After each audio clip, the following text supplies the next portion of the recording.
Bueno, nuestro grupo escogió sistema digestivo, específicamente enteritis. Los integrantes son Gabriel Camus, Francisco Hernández y quien les habla, Macarena Palma, el docente de nuestro profesor Luis Arabia.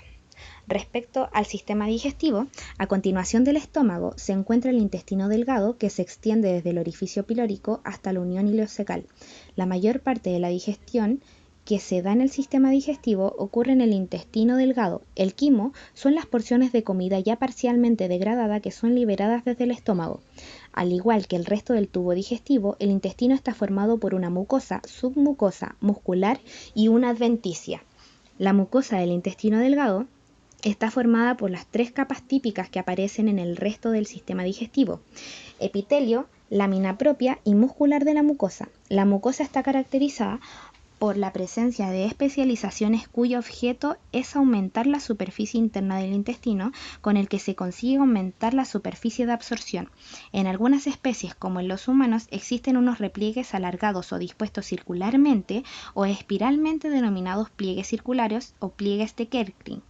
La superficie del intestino está tapizada por otras expansiones de la mucosa más pequeñas, de 0,5 a 2 milímetros de longitud, en forma de dedo de guante, denominadas vellosidades intestinales. En la zona del duodeno tienen el extremo distal romo, pero en las porciones del yeyuno e ilion se vuelven puntiagudas, aumentando la superficie epitelial y por ende la cantidad de células epiteliales disponibles para la absorción. Cada vellosidad está formada por epitelio cilíndrico simple que recubre su superficie, mientras que en su interior hay tejido conectivo laxo que constituye parte de la lámina propia de la mucosa. En este tejido conectivo aparecen numerosas células del sistema inmune y algunas células musculares lisas, además de fibroblastos. Una red importante de capilares sanguíneos con endotelio fenestrado, es decir, con aberturas en sus paredes, se distribuye en el interior de cada vellosidad.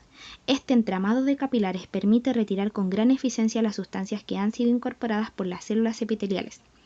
En la base de las vellosidades se encuentran las aberturas de secreción de las glándulas intestinales o criptas de Lieberkühn. Estas glándulas poseen su porción secretora en la capa muscular de la mucosa y sus conductos secretores corren por la lámina propia hasta fusionarse con el epitelio intestinal. Como hemos comentado, el tejido conectivo que forma la lámina propia se encuentra en las vellosidades, pero también bajo el epitelio de la base de dichas vellosidades, así como rodeando las glándulas intestinales. La muscular de la mucosa contiene dos capas de fibra interna circular y otra más externa cuyas células se orientan longitudinalmente. La responsabilidad de la absorción de los alimentos recae sobre las células del epitelio intestinal. Hay al menos 5 tipos celulares: enterocitos, células caliciformes, células de Paneth, células enteroendocrinas y células M. Los enterocitos son los principales responsables de la absorción de los productos de la digestión, aunque también liberan enzimas digestivas. La superficie libre de los enterocitos está tapizada con multitud de microvellosidades que aumentan enormemente la superficie útil de la membrana citoplasmática para incorporar alimentos. Los espacios intercelulares entre los enterocitos están sellados mediante uniones estrechas y uniones adherentes que impiden el paso de los productos de la digestión de forma inespecífica a través del epitelio. Esto provoca que la mayoría de las moléculas resultantes de la digestión que son incorporadas debe pasar por el interior de un enterocito. Las células caliciformes son menos numerosas que los enterocitos y, al igual que estos, se distribuyen a lo largo de todo el intestino. Su misión es producir y liberar sustancias mucosas que recubren la superficie epitelial libre. Las células de Paneth se sitúan en la base de las vellosidades intestinales, liberan distintos tipos de enzimas y parecen ser responsables del control de la flora bacteriana que habita el digestivo.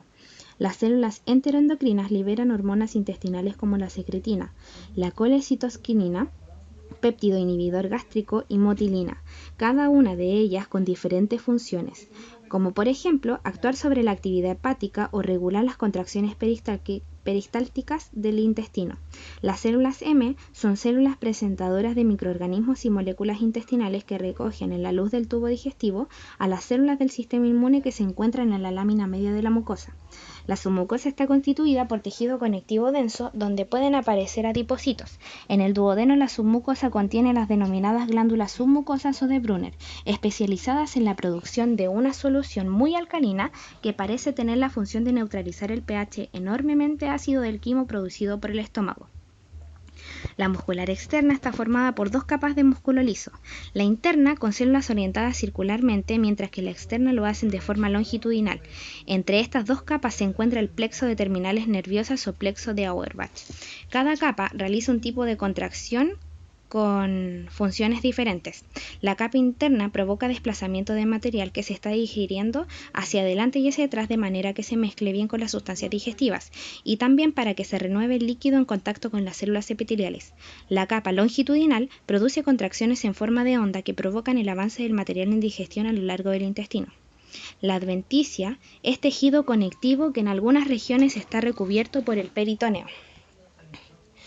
En esta imagen de intestino delgado, que fue tomada con microscopio electrónico de barrido, se logra observar en la imagen izquierda, las vellosidades y al lado derecho, las microvellosidades.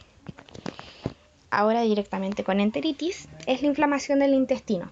Si nos vamos a la etimología de la palabra, entero significa intestino e itis significa inflamación. Fue acuñado por Franco Esposier de la Croix. Y corresponde a la inflamación del intestino delgado. Colitis del intestino grueso. La enterocolitis afecta al intestino delgado y al grueso. Tiflitis, inflamación del ciego y proctitis del recto.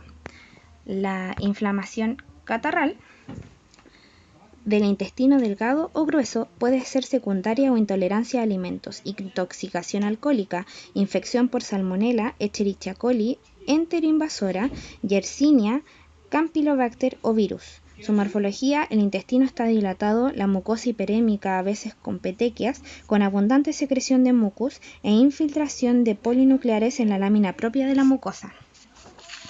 En la inflamación pseudomembranosa existen dos formas de inflamación pseudomembranosa: una reacción inespecífica del intestino delgado o grueso a factores como la coprostasia, la uremia, la infección por Shigella o la isquemia, enteritis o colitis isquémica, y otras formas que constituyen una entidad, la colitis pseudomembranosa. En la forma inespecífica se observa una inflamación intestinal con necrosis de la mucosa y una pseudomembrana verduzca constituida por fibrina y detritus, teñida por pigmentos biliares. La pseudomembrana evoluciona hacia una costra más dura que luego se desprende y deja una zona de erosión o de úlcera dependiendo de la profundidad de la necrosis. La colitis pseudomembranosa es una complicación grave, a menudo mortal, en pacientes que han recibido tratamiento antibiótico o han sido sometidos a una operación gastrointestinal producida por el bacilo Clostridium difficile. Comensal habitual del intestino, produce una toxina que, bajo las condiciones descritas, es capaz de dañar la mucosa del colon. Macroscopía: el colon presenta la mucosa hiperémica sembrada de placas blanco-amarillentas que miden desde 2 milímetros hasta más de 1 centímetro. Y su histología es una mucosa hiperémica. En las zonas con placas hay pérdida de epitelio superficial, las criptas están distendidas por mucos con polinucleares, pseudomembrana superficial. Tenemos algunos tipos de enteritis. La enteritis ulcerativa, que es el resultado de la lesión necrótica del epitelio intestinal. La enteritis subclínica, que presenta lesiones moderadas del aparato digestivo y sistema linfoide. La enteritis aguda, que es poco frecuente, de elevada morbilidad y mortalidad. Y la enteritis hemorrágica presenta pirexia, diarrea sanguinolenta, hemorragias petequiales y equimosis de mucosas. La enteritis necrótica, donde el epitelio intestinal hiperplástico puede sufrir necrosis coagulativa con exudación de fibrina de los vasos sanguíneos. Y la enteritis proliferativa o granulomatosa, donde se nota engrosamiento de la última porción del intestino delgado e intestino grueso debido a la proliferación de células, principalmente macrófagos, inflamación de linfocitos y formación de células gigantes. Acá tenemos algunas imágenes. Por ejemplo, en la imagen histológica superior podemos diferenciar como el grupo T1 consta de un duodeno con apariencia normal, y en el grupo T2, o sea la de la derecha, muestra hiperplasia regenerativa de la mucosa duodenal. En la zona inferior podemos comparar el aspecto de un yeyuno normal al lado izquierdo y al lado derecho otro que está atrofiado. En la enteritis catarral aguda, acá presentamos en la parte izquierda un lechón de 2 días con fuerte enteritis catarral aguda. Presenta congestión intestinal, distensión de asas intestinales con contenido fluido y estómago lleno de leche. En la parte superior tenemos un lechón lactante con enteritis catarral aguda. Se observa hiperemia de la mucosa y de los vasos de la acidosis intestinal. El contenido es fluido con exceso de moco y flóculos sin digerir. Y en la parte inferior tenemos intestino delgado de un lechón en transición con enteritis catarral aguda. Destaca la congestión de la mucosa, el contenido líquido y restos de alimentos sin digerir. En la enteritis proliferativa, estas son pruebas histológicas, se observa engrosamiento de la mucosa causado por la acumulación de linfocitos, células epiteliales y células de Langerhans, predominantemente en vellosidades. Y por último, esta es una necropsia de cerdo de cebo con tiflitis proliferativa. Se observa un engrosamiento exagerado de la mucosa y corresponde a la forma adenomatosis intestinal porcina del complejo de las enteropatías proliferativas porcinas asociadas a Lawsonia intracelularis. Muchas gracias.